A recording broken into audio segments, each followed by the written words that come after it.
Operation സിന്ദൂറിൽ Pakistan ഇന്ത്യയോട് പിടിച്ചു നിൽക്കുവാൻ വലിയ രീതിയിൽ ബുദ്ധിമുട്ടുകയായിരുന്നു. ഇതിന്റെ ഇടയ്ക്ക് പാകിസ്ഥാന് കിട്ടിയ ഇരട്ട പ്രഹരമാണ് യഥാർത്ഥത്തിൽ ബലൂച്ച് ലിബറേഷൻ ആർമി. തങ്ങളുടെ ഓപ്പറേഷൻ ഹൈറോഫിന്റെ ഭാഗമായി 51 സ്ഥലങ്ങളിലായി പാക് സൈന്യത്തിനെതിരെ 71 ആക്രമണങ്ങൾ നടത്തിയതായി BLA വെളിപ്പെടുത്തുകയും ചെയ്തു. BLA വക്താവ് ജിയാൻ ബലൂച്ച് ആയിരുന്നു ഇക്കാര്യം പ്രധാനമായിട്ടും വെളിപ്പെടുത്തി രംഗത്ത് വന്നിരുന്നത്. ഓപ്പറേഷൻ ഹെറോഫിന്റെ അടുത്ത ഘട്ടത്തിനായുള്ള തയ്യാറെടുപ്പിന്റെ ഭാഗം കൂടിയാണിതെന്ന് അദ്ദേഹം ഈ ആക്രമണങ്ങളെക്കുറിച്ച് ചൂണ്ടിക്കാട്ടി. അതുപോലെ പാകിസ്ഥാന് മുന്നറിയിപ്പും നൽകിയിരുന്നു.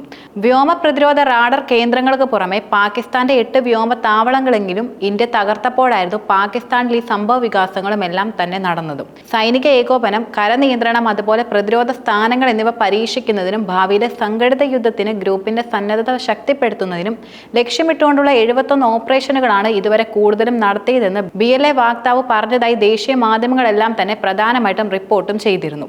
2024 ഓഗസ്റ്റിലായിരുന്നു Baloch liberation army operation Herof കൂടുതലും ആരംഭിച്ചിരുന്നത്.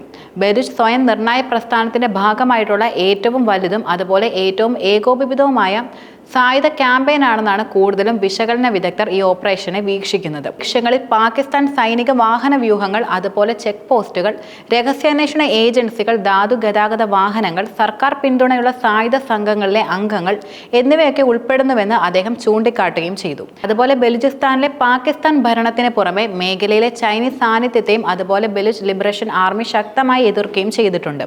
പ്രവേശിയിലെ ചൈനക്കാർക്കെതിരെയും ഈ സംഘം വലിയ രീതിയിൽ ആക്രമണങ്ങൾ അഴിച്ചുവിടുകയും ചെയ്തു.